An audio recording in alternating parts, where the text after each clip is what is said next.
जय गुरुजी, शुक्राना गुरुजी, अनंतम अनंतम शुक्राना गुरुजी। संगत जी, आज का यह सत्संग केवल शब्दों का संग्रह, कोई काल्पनिक कहानी या साधारण संस्मरण नहीं है। यह उस अटूट और अडिग विश्वास की जीवित मिसाल है जो विज्ञान की सीमाओं को ठेंगा दिखाकर साक्षात परमात्मा के दर्शन कराती है।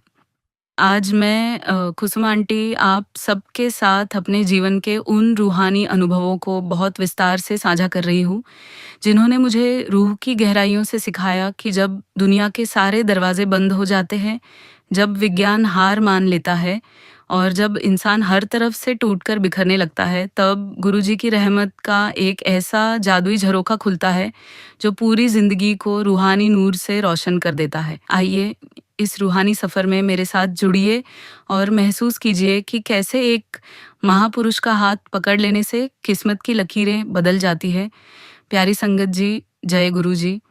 मेरा जीवन एक ऐसे अंधकारमय द्वार से गुजरा है जहां हर तरफ हताशा और निराशा के गहरे साए थे।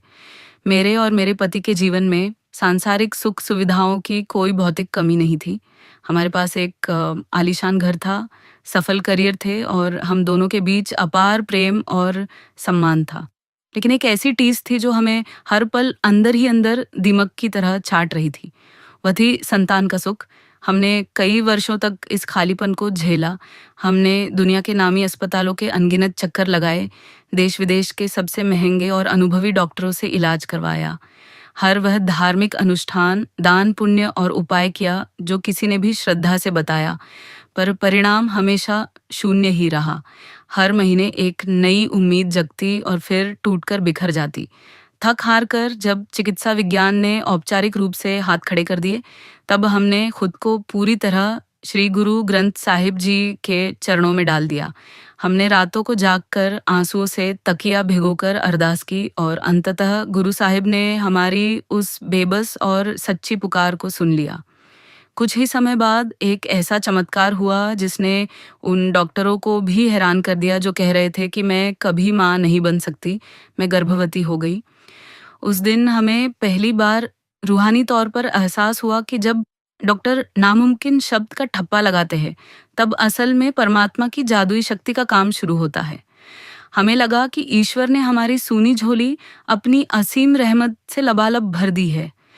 बेटी के जन्म के बाद हम 7वें आसमान पर थे, मानो हमें नया जीवन मिल गया हो।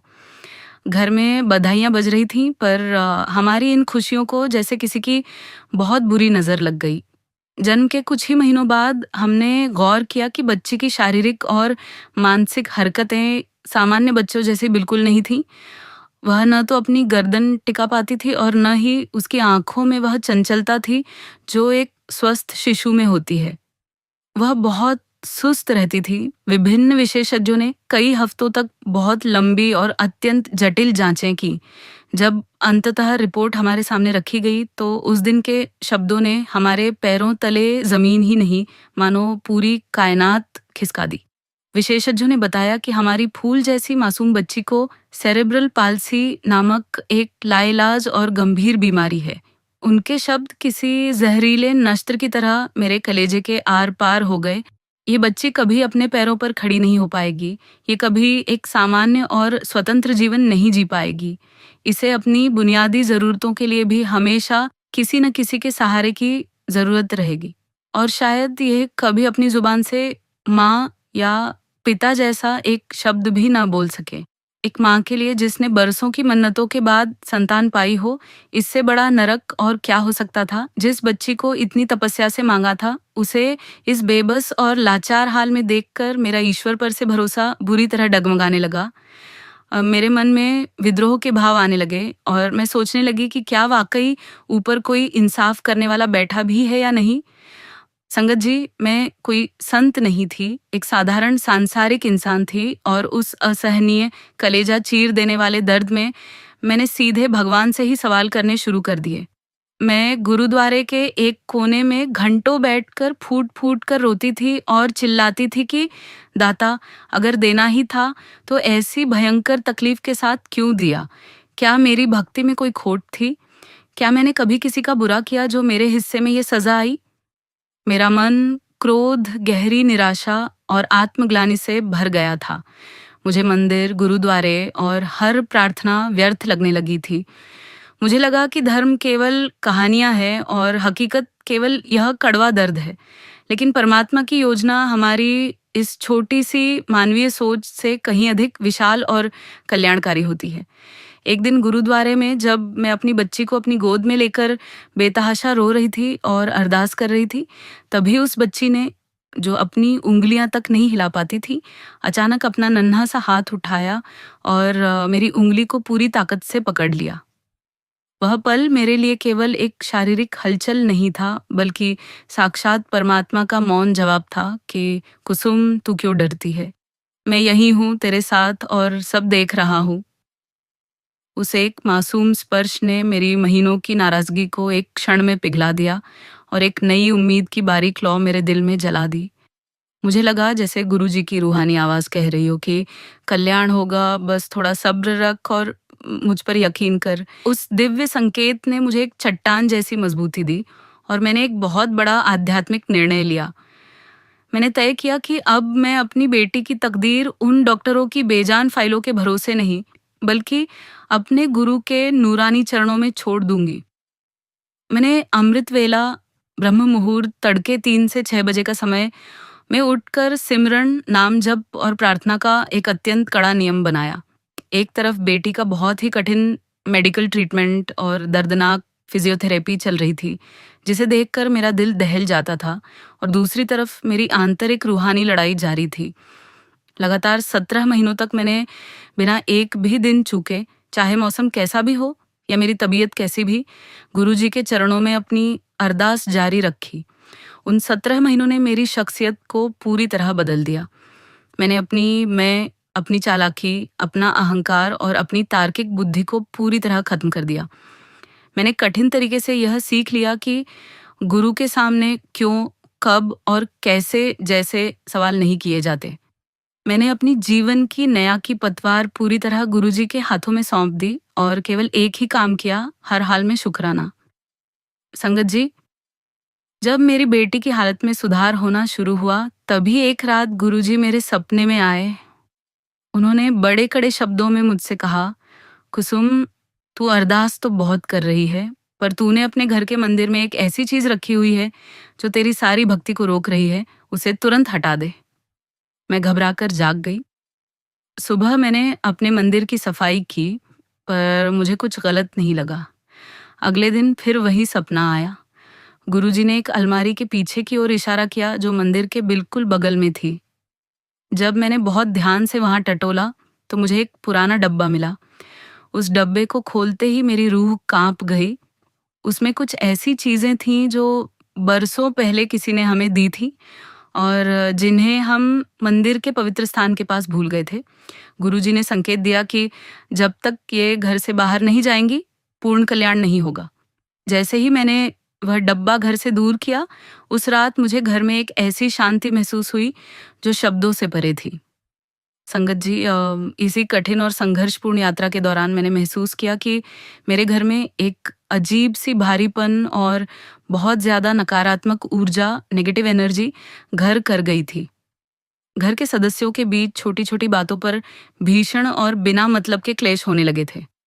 ऐसा लगता था जैसे घर की दीवारों से खुशियां छीन ली गई हो। हर कोई चिड़चिड़ा और बीमार रहने लगा था। मैंने एकांत में गुरुजी के स्वरूप के सामने बैठकर प्रार्थना की। तब ध्यान के दौरान मुझे एक गुप्त और पवित्र संकेत मिला। मुझे निर्देश मिला कि घर की रूहानी शुद्ध प्यूरिफिकेशन के लिए एक मिट्टी के कोरे दिए में देसी कपूर और गाय का कंडा उपला जलाकर उसकी दिव्य धूनी घर के हर कमरे और हर कोने में देनी है। शुरुआत में मेरी सांसारिक बुद्धि ने तर्क किया कि यह तो बहुत साधारण सी बात है, इससे घर की परेशानियां कैसे खत्म होंगी। पर जैसे ही मैंने उस सुगंधित और पवित्र धुएं को घर में फैलाना शुरू किया, वैसे ही चमत्कारिक रूप से घर का पूरा वातावरण हल्का हो गया। वह भारीपन, वह तनाव और वह वर्षों पुराना क्लेश जैसे कपूर की तरह हवा में उड़ गया। घर फिर से खुशियों, बच्चों की हंसी और एक अलौकिक शांति से चहक उठा। ये गुरुजी का अपना तरीका था घर से अलाबला, बुरी नज़र और नकारात्मक शक्तियों को बाहर का रास्ता दिखाने का।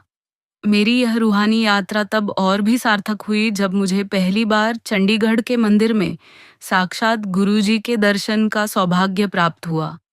जब मैं उनके उस नूरानी और तेजस्वी स्वरूप के सामने पहली बार बैठी, तो उन्होंने बिना मेरे एक भी शब्द कहे मेरे पूरे जीवन का कच्चा चिट्ठा, मेरे मन के गुप्त विचार और मेरी हर सोच को मेरे सामने शीशे की तरह साफ रख दिया।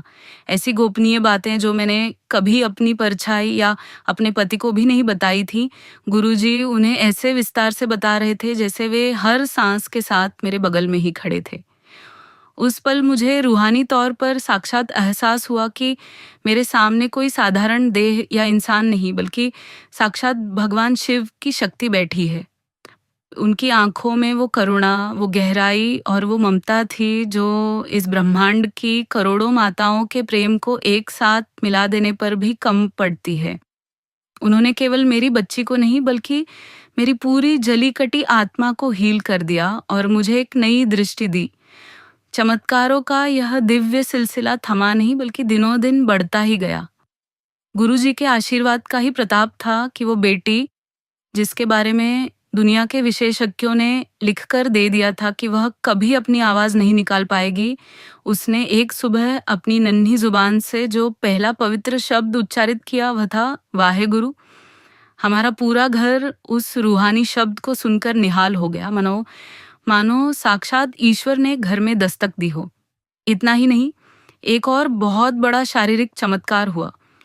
जो बच्ची अपनी जटिल बीमारी के कारण फूड ट्यूब के जरिए ही लिक्विड ले पाती थी और ठोस खाना निगलना जिसके लिए मौत जैसा था, वह गुरुजी के लंगर का कठोर महाप्रसाद बड़े मजे से चबाकर खाने लगी।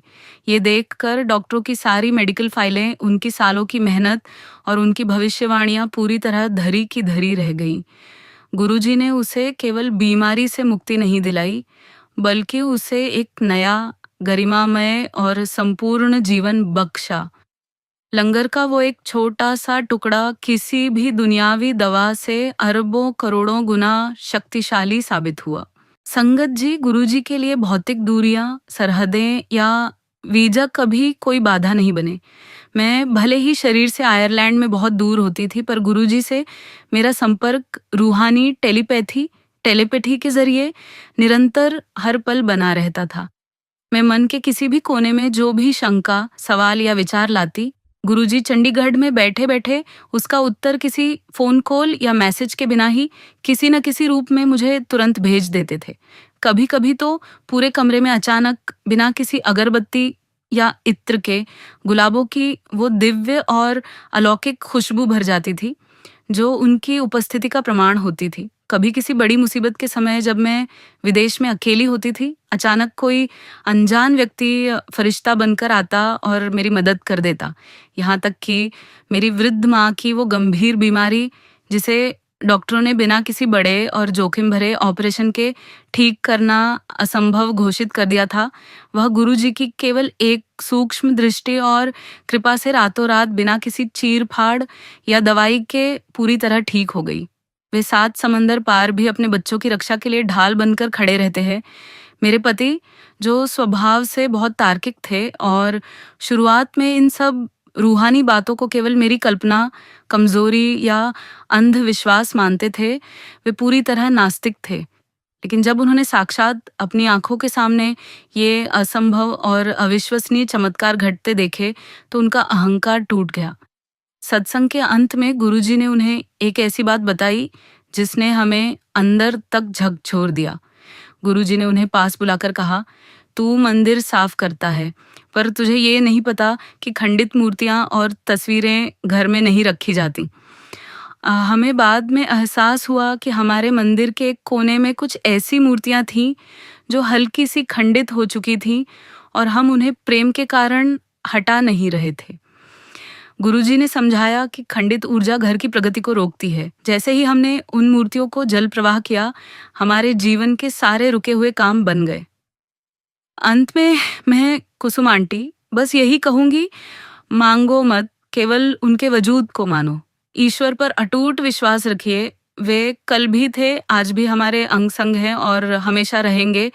मंत्र जाप ओम नमः शिवाय शिवजी, सदा सहाय। ओम नमः शिवाय गुरुजी, सदा सहाय। जय गुरुजी, शुक्राना गुरुजी, अनंतम अनंतम शुक्राना गुरुजी।